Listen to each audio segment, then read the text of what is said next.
नमस्कार, आप देख रहे हैं नेक्स्ट नाइन न्यूज। मैं तुषार आपके साथ। एसडीएम ज्योति मौर्य वर्सेस आलोक मौर्य, ये मामला जो है वो थमने का नाम नहीं ले रहा है। दर्शकों, आपको बता दें कि इस मामले में एक के बाद एक नए मोड़ सामने आते जा रहे हैं जो इस मामले को और भी ज्यादा जो पेचीदा है वो बनाते जा रहे हैं। आपको बता दें कि जिस तरीके से ये मामला कोर्ट में चला गया है, वहीं अब इस मामले में आलोक मौर्य के ऊपर एक बड़ी घास जो गिरती हुई नजर आ रही है। आपको बता दें कि जो एसडीएम ज्योति मौर्य की जेठानी है शुभ्रा मौर्य, उन्होंने आलोक मौर्य और उनके पूरे परिवार पर जो है एफआईआर दर्ज करा दी और कहना यह है कि ये दहेज की मांग करते थे, प्रताड़ित करते थे, मारते थे और जो है यौन संबंध, जबरदस्ती के यौन संबंध बनाने की, अप्राकृतिक यौन संबंध बनाने की जो इच्छा है वो उनके पति उनसे रखते थे और उसके लिए वो जबरदस्ती करते थे। और ये सारे जो आरोप है एफआईआर में वो लगाए गए हैं आलोक मौर्य और उनके पूरे परिवार पे और साथ ही साथ उनके भाई पे भी जो शुभ्रा मौर्य के पति हैं। अब दर्शकों, यहां पर आलोक मौर्य पर एक बहुत बड़ी मुश्किल यहां पर देखने को मिल सकती है,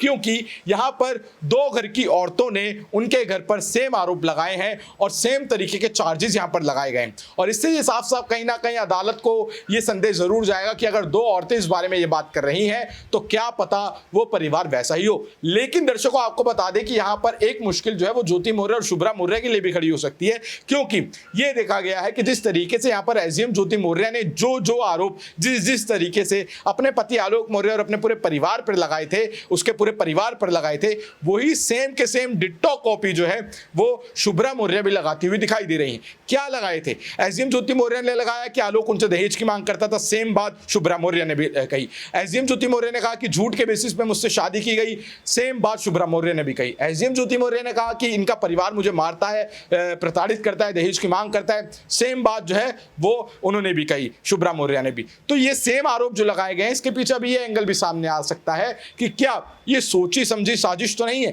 कहीं अपने आप को इस कांड से बचाने के लिए ज्योति मौर्य जो है वो अपनी जेठानी का इस्तेमाल तो नहीं कर रही और आलोक मौर्य और उसके पूरे परिवार को बचाने की कोशिश तो नहीं कर रही। एक ये एंगल भी सामने आ सकता है। हालांकि आपको बता दें, मनीष दुबे जिसका नाम इस केस में सामने आया था, जिसके साथ एसडीएम ज्योति मौर्य का अफेयर है और उसके साथ ही मिलकर उन्होंने अपने पति को मारने की जो साजिश है वो रची थी, उसको लेकर मनीष दुबे पर बड़ा एक्शन लिया गया। उन पर 3 आरोप लगाए गए थे। एक तो पति को मारने का, दूसरा आरोप ये लगा था जो उनकी वाइफ ने लगाया था कि ये मुझे मारते हैं और 80 लाख की दहेज की मांग करते हैं, और एक महिला होमगार्ड ने लगाया था कि ये जबरदस्ती मुझसे यौन संबंध बनाने के लिए मुझे अकेले में बुलाते हैं और जब मैं नहीं जाती तो अगले दिन मेरी जो ड्यूटी है उस पर रोक लगा देते हैं। इन तीनों आरोपों को लेकर जब विभागीय जांच की गई तो उसमें मनीष दुबे जो है वो आरोपी ठहराए गए और उनको बर्खास्त कर दिया गया।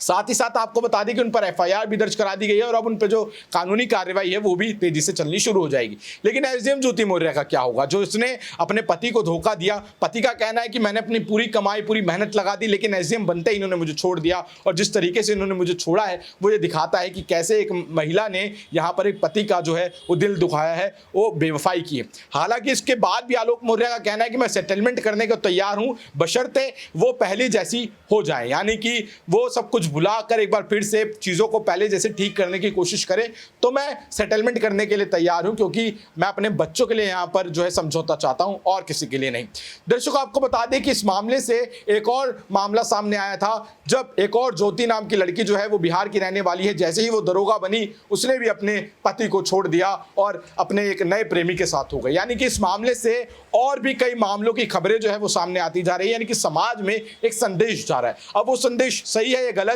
ये हमें नीचे आप कमेंट सेक्शन में जरूर बताएं और साथ ही साथ ये भी बताएं कि ज्योति मौर्य और शुभ्रा मौर्य ने जो आरोप लगाए हैं क्या ये षड्यंत्र के जरिए लगाए गए हैं या फिर आलोक मौर्य का परिवार ही ऐसा है। हमें कमेंट सेक्शन में जरूर बताएं और देखते रहें नेक्स्ट 9 न्यूज। धन्यवाद।